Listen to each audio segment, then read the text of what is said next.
आज हमारे साथ एक बेहद ही खास मेहमान है। जीके सूद साहब है और एग्री इकोनॉमिस्ट भी है, देश की कई सारे एग्री कंपनियों के बोर्ड में भी है और एग्री इंडस्ट्री को लेकर, एग्री मार्केट को लेकर इनके पास 4 दशक का अनुभव है।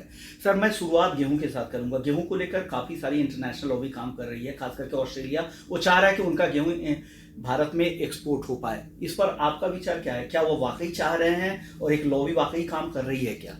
कृष्णा जी, आपने बिल्कुल सही कहा। इंपोर्ट के लिए काफ़ी प्रेशर था इन कंट्रीज का जहाँ से हम इंपोर्ट करते हैं। हाँ। ऑस्ट्रेलिया, यूक्रेन वगैरह। ओके। और यहाँ के लोग काफ़ी उसमें लॉबी में कार्यरत थे। परंतु 3 साल प्रोडक्शन कम होने की बावजूद भी हमारा कार्य काम चल गया। ओके। और अभी एफसीआई के पास पिछले साल से करीब 40 लाख टन ज़्यादा स्टॉक है। ओके। और क्रॉप पिछले साल से 50 लाख टन ज़्यादा है। ओके। तो आगे चलते हुए जैसे प्रोक्योरमेंट बड़ी अच्छी स्पीड पे चल रही है, अराइवल पिछले साल से काफ़ी ज़्यादा है। हाँ। जो प्राइसेस हैं वो लगभग एमएसपी के आसपास पहुंच गई हैं। और ये बहुत ही कंफर्टेबल साल है उसके लिए। ओके। और अब इंपोर्ट की जो कहानी थी, जो प्रेशर बन रहा था, हाँ। वो अब एक किस्म से हिस्ट्री हो गया। ओके सर, क्या लग रहा है इस बार उत्पादन बहुत अच्छा होने वाला है क्या? इस बार मेरे अंदाजे में करीब 110 लाख टन का उत्पादन है। और डिमांड तो सरकार के लक्ष्य काफी कम लग रहा है। उनका करीब 105 115 है। पर बात क्या है कि उनका जरा पहले बना था। उसके बाद जो वेदर यूपी और बिहार में थोड़ी खराब हो गई, जो तापमान जो बढ़े अचानक से, ईल्ड को लेकर चिंता है। बारिश वगैरह हो गई, आधी संकट वगैरह आए वहाँ आपको इससे। और वेस्ट डिस्टर्बेंसेस जो पहले काफी अच्छी थी, पंजाब के कुछ हिस्सों में आंधी और बारिश आ गई थी, उसकी वजह से 110 के करीब है। ओके। और पिछले साल अगर 104-5 था, तो ये बहुत बढ़िया है। ओके। और डिमांड हमारी 108-109 है। तो डिमांड से ऊपर है। ओके। और सरकार के पास अगर 28 मिलियन भी आ जाए, जो कि लगता है कि एकदम 28 से ऊपर ही आएगा। और 40 लाख टन का उनके पास पीछे से ज्यादा स्टॉक चला आ रहा है। ओके। नॉर्म के ऊपर। तो उनके पास 32 मिलियन टन है डिस्ट्रीब्यूट करने के लिए। ओके। जहाँ फ्री फूड जो पीएमजीकेवाई है, उसमें 18 मिलियन की डिमांड है। ओके। तो उनके पास इतना अच्छा भंडार है कि वो हर चीज को मैनेज कर लेंगे। ओके। और जो प्राइवेट पाइपलाइन है वो भी कुछ हद तक भर जाएगी, जो खाली हो चुकी है। ओके। तो बड़ा कंफर्टेबल साल आ रहा है। ओके। तो क्या प्राइसेस पे क्या असर होगा? क्योंकि ज्यादातर जो हमारे दर्शक है ना, वो प्राइसेस को लेकर हमें देखते हैं। आपको क्या लग रहा है, प्राइस आगे किस तरफ जाने वाले हैं? प्राइस अगर आप देखें कि दिल्ली की प्राइस करीब 2600-2650 है, जो फरवरी के एंड में करीब 3200 थी। तो प्राइस अच्छी तरह से नीचे आ गई है। अगर आप एमएसपी पर सारे खर्चे जोड़कर दिल्ली माल लेकर आए तो लगभग यहीं पड़ेगी। ओके। तो पर मैं समझता हूँ कि ये प्राइस ऐसी 2-3 महीने रहेगी। इसके बाद ये बॉटम हो गई। ओके। और इसके बाद जो सीजनल प्राइस इंक्रीज होती है, बस लगभग वही रहेगी। ओके। अगर मैं रेंज पूछूं कि 2025 में गेहूं के प्राइसेस का रेंज क्या होगा, तो रेंज आप क्या बताएंगे? अगर दिल्ली की प्राइस माने तो 2600 से 2800। ओके, 2600-2800। और सरकार के पास इसके ऊपर कहीं हो जाए, मान लीजिए कोई वजह आ जाए, तो सरकार के पास काफी माल है कि वो उसको मार्केट में छोड़ सकते हैं।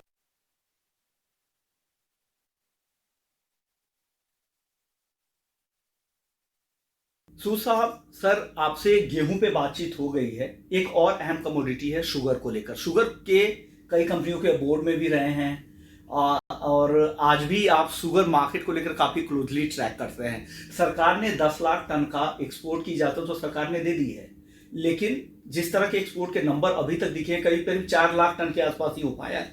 क्या 10 लाख टन जो सरकार ने कोटा दिया है वो सितंबर तक पूरा हो पाएगा कि इंटरनेशनल मार्केट में दाम अब जो कम हुए हैं उससे दिक्कतें होंगी? मेरा अंदाजा ये है कि वो करीब 7 लाख टन तक रुक जाएगा। उसकी वजह यह है कि अभी देखिए, अफगानिस्तान का रास्ता बंद कर दिया पाकिस्तान ने आज से। अफगानिस्तान हमारी मार्केट है। ओके। एक और वजह है कि हमारी चीनी जो है प्लांटेशन वाइट, ओके, उसका कलर जो है 150 कुम्जा है। ओके, और वर्ल्ड मार्केट में जो शुगर ट्रेड फ्यूचर्स में होती है, वर्ल्ड मार्केट में, वो 45 कुम्जा का रिफाइंड शुगर है। ओके, हमारी शुगर उससे नीचे रहती है क्योंकि क्वालिटी जरा डिफरेंट है। ओके, हमारे जो मिलर्स हैं, क्योंकि कोटा सिर्फ 10 लाख टन का है, तो वो लंदन से भी ऊंची प्राइस कोट कर रहे हैं। ओके, तो उसकी वजह से सिर्फ हमारे नेबरिंग कंट्रीज हैं आजू बाजू की, श्रीलंका, बांग्लादेश, अफगानिस्तान, यमन, यहीं जा रहा है माल, और जितनी इनकी खपत है उस हिसाब से ही लेंगे। और क्योंकि प्राइसेस ज़्यादा है हमारी, इसलिए वो अपने हैंड टू माउथ देते हैं। ओके, और अभी जैसे महाराष्ट्र के मिल्स 4200 रुपये क्विंटल एक्सपोर्ट के लिए और 3800 रुपये क्विंटल लोकल मार्केट की एक्सपोर्ट कर रही है। तो उस हिसाब से जो प्राइस बन रही है वो श्रीलंका में पैरिटी नहीं है। ओके, तो इस तरह से धीरे धीरे माल निकल जाएगा। और कुछ यूपी के कोऑपरेटिव्स हैं जिन्होंने माल नहीं बेचा। ओके, अब वो बेच नहीं पाएंगी क्योंकि स्वैपिंग अलाउड नहीं है, क्योंकि 31 मार्च तक था। ओके, तो 7 लाख टन तक मेरा अंदाजा है एक्सपोर्ट हो जाएगा। ओके सर, अब अगला सवाल मैं शुगर पे ये पूछना चाहूंगा उत्पादन को लेकर।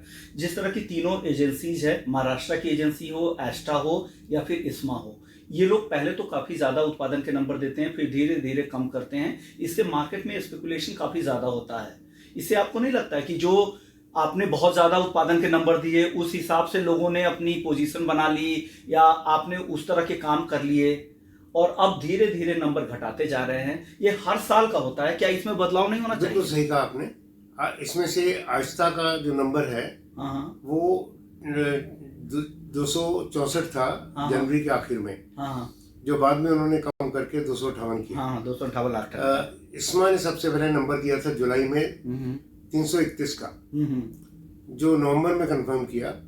उसके बाद धीरे धीरे कम करते करते अभी इस्मा का विचार यह है कि उनका 264 का आंकड़ा जो है फाइनल, वो पूरा हो जाएगा। वो उनकी असेसमेंट है।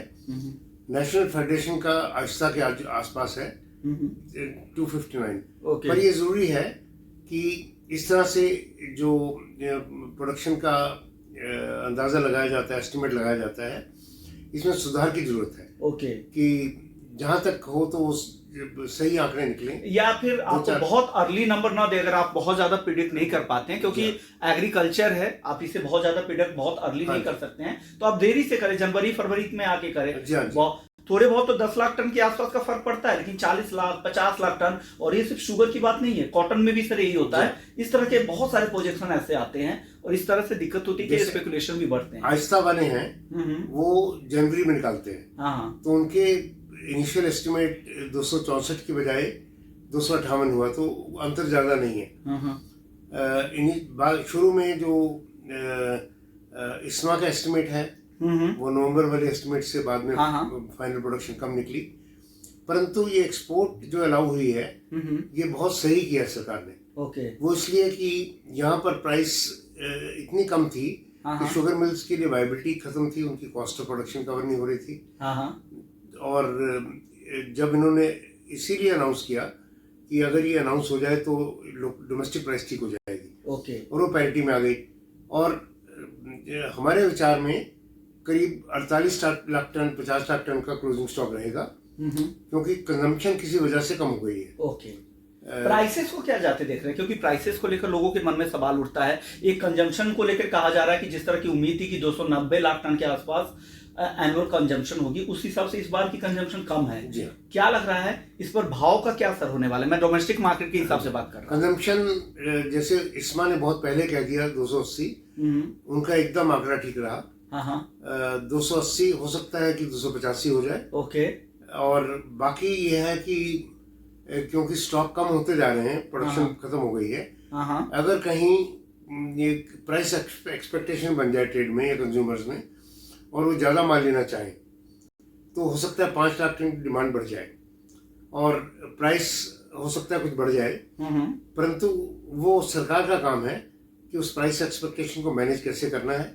उनके पास शुगर का काफ़ी स्टॉक है। अब अक्टूबर से अप्रैल तक पिछले साल से 8 लाख टन कम चीनी का उठाव हुआ। ओके, तो बच गए उनके पास। ओके, तो बाद में जब जरूरत पड़े, मान लीजिए ऐसा कोई स्पेकुलेटिव डिमांड आ जाए तो कवर हो जाएगी। बिल्कुल। तो बड़ा कंफर्टेबल रहेगा ये साल। ओके। अब बात कर लेते हैं सोयाबीन को लेकर। सर, सोयाबीन के मार्केट में चिंताएं काफी ज्यादा है। इंटरनेशनल मार्केट में क्रॉप बम्पर है, घरेलू बाजार में एमएसपी के नीचे दाम है। लोगों को उम्मीद है, खास करके किसानों को ये उम्मीद है कि दाम में कुछ सुधार होगा। सोयाबीन में सर आगे क्या होने वाला है? विशाल जी, ऐसा है कि इस बार कंसेंसस है कि बारिश अच्छी आएगी, तो सोयाबीन की क्रॉप पहले से कोई शक नहीं है कि अच्छी होगी। और अभी जो प्राइसेस हैं, जैसे नेफेड ने सेल स्टार्ट करी है, प्राइसेस काफ़ी कम चल रही हैं। ओके। और इसकी एक तो इंटरनेशनल प्राइसेस हैं, पर अगर एक ग्राफ बनाया जाए कि इंटरनेशनल प्राइस सोयाबीन मील की कितनी गिरी और उस हिसाब से इंडियन प्राइस कितनी गिरी, इंडियन प्राइस ज़्यादा गिरी है। ओके। उसकी वजह यह है DDGS। ओके। इस साल लगभग 130 लाख टन कॉर्न इसमें DDGS में कंज्यूम होगा, और चावल करीब ये समझिए कि 50 लाख टन। ओके। तो इन दोनों को मिला के करीब 50 लाख टन DDGS बनेगा। तो 35% प्रोटीन है उसमें। ओके। और कैटल फीड जो है उसमें लगभग सारा ऑयल मील रिप्लेस हो जाएगा DDGS से लगभग। ओके। और पोल्ट्री फीड में भी फीड मिलर की कोशिश होगी जितना ज़्यादा डाल सके, तो करीब 3-4% वहाँ भी है। ओके। और तो इससे सोयाबीन मील की डिमांड बहुत कम हो गई है। सोयाबीन मील जैसे 60-70% वैल्यू होती है, अभी प्राइस ड्यूटी ऑयल पर लगने की वजह 60-70% है, नहीं तो करीब 75% वैल्यू होती है। ओके। और अगर 75% वैल्यू आपकी आउटपुट की है, उसमें प्राइस ठीक नहीं मिल रही हो, तो मिलर रॉ मटेरियल की प्राइस दे नहीं पाता। ओके। तो ये इस वक्त प्रॉब्लम है। हमें अगले साल के लिए ये जरूर थोड़ी सी उम्मीद है कि ये जो US ने ड्यूटीज लगाई हैं चाइना पर, तो चाइना ने भी 145% लगाई हैं, तो हो सकता है कि कुछ सोयाबीन मील की डिमांड इंडिया से आ जाए चाइना की। ओके। और सोयाबीन का भी एक्सपोर्ट अगर सरप्लस हो तो हो जाए। ओके। पर ये बात यह है कि US को कुछ कहा नहीं जा सकता। ओके। इतनी बार एक दिन में एक स्टेटमेंट आती है, शाम को चेंज हो जाती है। मतलब अनसर्टेनिटी काफी ज्यादा है। ओवरऑल क्या देख रहे हैं आप? ओवरऑल एडिबल ऑयल मार्केट पर जिस तरह की ट्रेड वॉर को लेकर अनसर्टेनिटी है, एक के बाद एक अलग अलग बयान आते हैं ट्रम्प की तरफ से, फिर चाइना की तरफ से रिटेलिएटरी एक्शन आता है, क्या होगा सर इस मार्केट का? ओवरऑल ये है कि US में, क्योंकि अगर soybean 30 million ton America China import करता है, अगर वो इंपोर्ट ना हो तो या तो वहाँ क्रश होगा या कोई और मार्केट ढूंढनी पड़ेगी उनको। तो सोयाबीन ऑयल की बहुतायत हो जाएगी। ओके। क्योंकि वो उन लोगों को ब्राजील से लेना पड़ेगा, अर्जेंटीना से लेना पड़ेगा। तो आगे क्या, कौन से खाने के तेल के दाम आगे बढ़ेंगे? तो कहाँ तेजी, कहाँ मंदी दिख रही खाने के तेल में? हो सकता है कि जो पाम ऑयल की प्राइसेस बहुत ज़्यादा बढ़ रही थी, क्योंकि इंडोनेशिया का 40% का ब्लेंडिंग, लेकिन वो भी ट्रेड वॉर के बाद से कम हो गए, 4000 रिंगिट के आसपास आ गए। वो इसीलिए कम हुआ कि सोयाबीन के कंपटीशन में। तो पहले मार्केट का रिएक्शन हुआ कि सोयाबीन का निकास जो चाइना को होगा नहीं होगा, प्राइस कम, तो उसकी वजह से पाम ऑयल कंपटीशन में कम हुआ।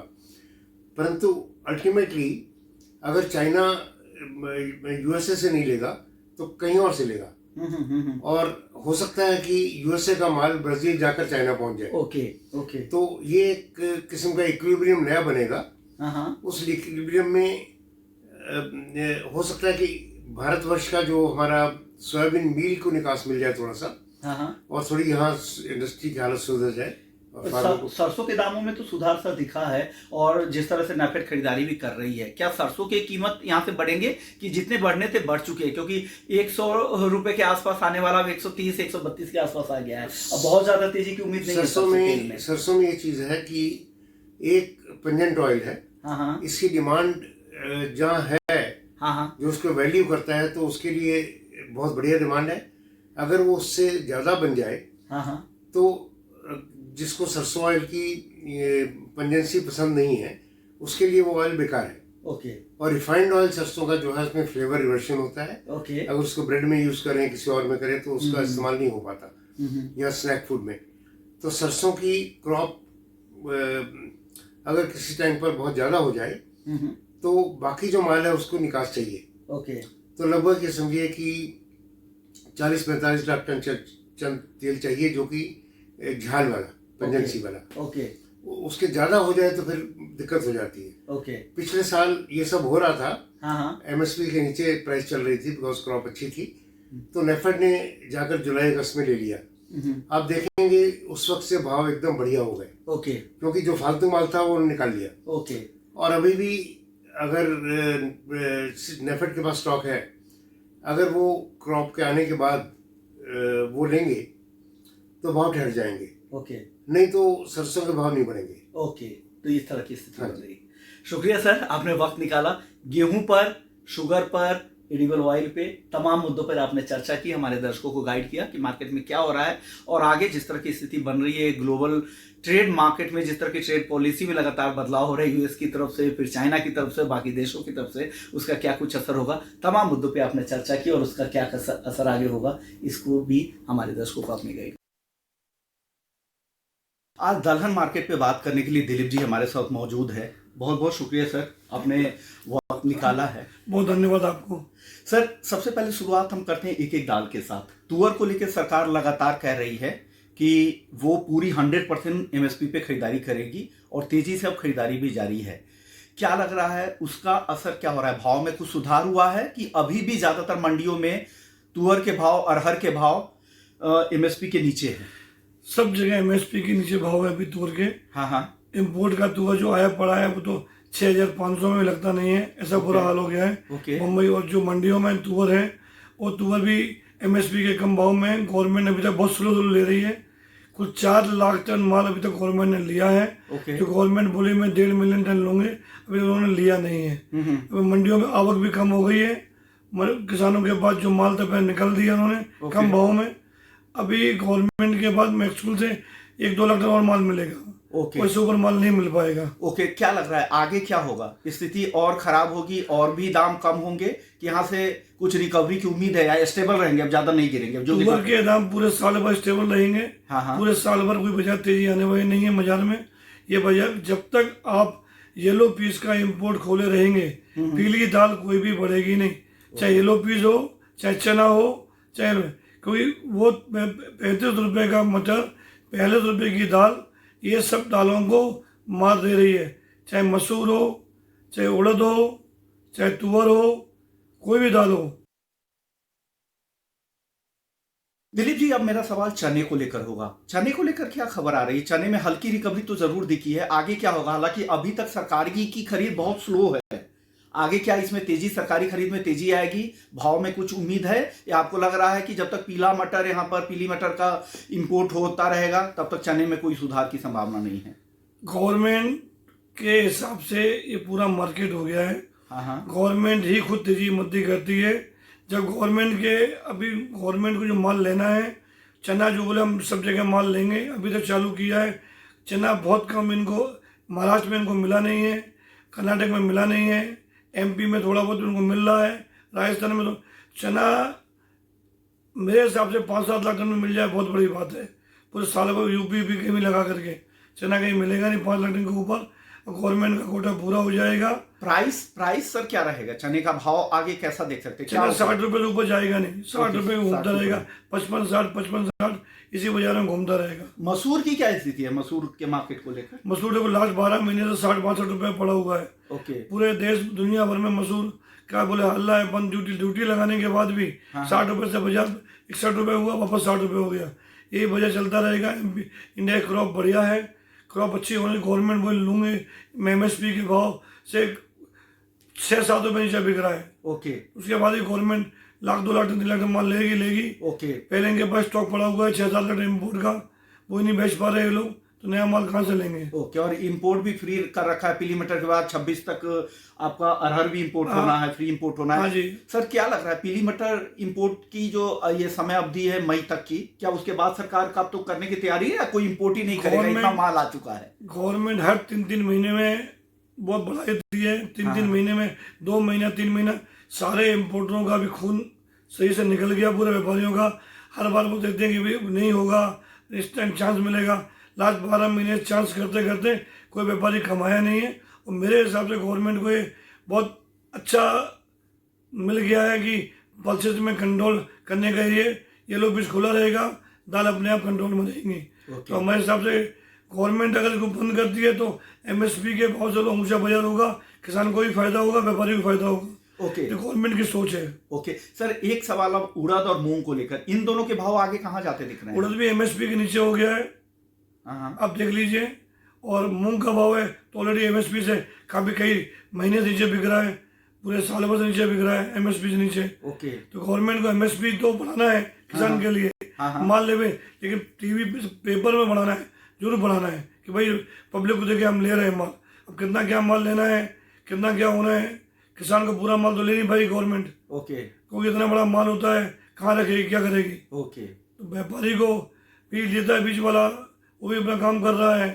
एक्चुअल में जो किसान के फायदे के लिए काम हो रहा है ना, वो गवर्नमेंट की जो टोटल जो मैनेजमेंट है उसमें थोड़ा कहीं ना कहीं इनको व्यापारियों से सलाह करता नहीं है, कोई व्यापारी की मीटिंग बुलाते नहीं है। ओके, सब जो इनकी मर्जी है वही अपने हिसाब से काम हो रहा है। ओके, येलो पीस ने ऐसा कर दिया है, सब दालों को पंगु कर दिया है। ओके, तो येलो पीस की वजह से सबसे ज्यादा इशू हुआ है, जिस वजह से ना अरहर के दाम बढ़ रहे हैं, चने के दाम को लेकर भी चिंता है और बाकी दालों पर भी दबाव भी दिख रहा है। बहुत दबाव है। ओके, शुक्रिया सर, आपने वक्त दिया बहुत और हमारे आपका दर्शकों को। Thank you so much, thank you.